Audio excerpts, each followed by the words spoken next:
નમસ્કાર મિત્રો, સ્વાગત છે આપનું આપની સૌની સહિયારી YouTube channel information centre with KB પર।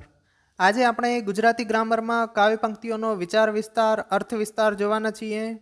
કાવ્ય પંક્તિ છે, હંસા પ્રીતિ ક્યાંય ની, વિપત પડે ઉડી જાય, સાચી પ્રીત સેવાળની, જળ ભેગી સુકાય। પહેલાં આપણે આ કાવ્ય પંક્તિને થોડી સમજી લઈએ, જેથી કરી અને આપણને સરળતાથી યાદ રહી જાય। ત્યાર પછી આપણે સમજૂતી લખીએ। અહીં કાવ્ય પંક્તિમાં હંસ અને જળાશયની અંદર જે શેવાળ રહેલી હોય છે, જે પાણી સાથે, તે બંનેનું ઉદાહરણ આપી કવિ ખૂબ જ સરસ વાત કરે છે કે જળાશયમાં જ્યાં સુધી પાણી હોય ત્યાં સુધી હંસ જે છે એ જળાશય સાથે રહે છે। જ્યારે જળાશયની અંદર પાણી સુકાઈ જાય ત્યારે હંસ જળાશય છોડી અને જતો રહે છે। જ્યારે જળાશયની સાથે રહેલી શેવાળ એ જળાશયના પાણી સાથે સુકાઈ જાય છે। એટલા માટે મિત્રતા રાખવી હોય તો શેવાળ જેવી રાખવી જોઈએ। હંસ જેવા વ્યક્તિઓ આપણા જીવનની અંદર આપણા સુખ સમયની અંદર રહે છે।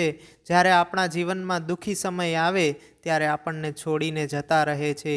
આ સુંદર શીખ આપણને અહીંયા મળે છે। ચાલો આપણે સમજૂતી જોઈએ। સાચી પ્રીત કેવી હોય છે તે આ પંક્તિઓમાં હંસ અને શેવાળના ઉદાહરણ દ્વારા સમજાવ્યું છે। જળાશયમાંનું જળ સુકાઈ જતા રૂપાળા હંસો જળાશય છોડી ચાલ્યા જાય છે, અને જ્યારે કદરૂપી શેવાળ એ જળની સાથે જ સુકાઈ જાય છે। આગળ જોઈએ, સ્વાર્થી પ્રેમી હંસ જેવો હોય છે, જે સુખ સમયની અંદર આપણો સાથ આપે છે, અને સાચો પ્રેમી શેવાળ જેવો હોય છે, જે સુખમાં અને દુઃખમાં આપણી સાથે જ રહે છે। તે આપણા સુખે સુખી થાય અને આપણા દુઃખે દુઃખી થાય છે। તેનામાં સ્વાર્થની ભાવના હોતી નથી। આપણે બોધ મળે છે કે આપણે પણ શેવાળ જેવી જ પ્રીતિ કરીએ। Thank you so much friends. આવા અનેક વિચાર વિસ્તાર કે જે આપણા આઈએમપી છે, તે દરેક વિચાર વિસ્તારની અર્થ વિસ્તારની આપણે એક પ્લેલિસ્ટ બનાવી છે, જે પરીક્ષાને ધ્યાનમાં રાખી અતિ મહત્વપૂર્ણ આઈએમપી છે, જેની પ્લેલિસ્ટની લિંક નીચે ડિસ્ક્રિપ્શનમાં મળી જશે।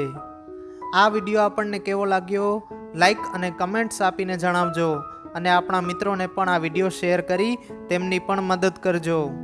રેગ્યુલર આપણા વિડીયોઝ મેળવવા માટે આપણી ચેનલને સબસ્ક્રાઈબ કરી અને બેલ આઇકનને ઓલ પર સેટ કરી દેજો। ફરી મળીશું નવા વિડીયો સાથે। ત્યાર સુધી જય હિન્દ, જય ભારત।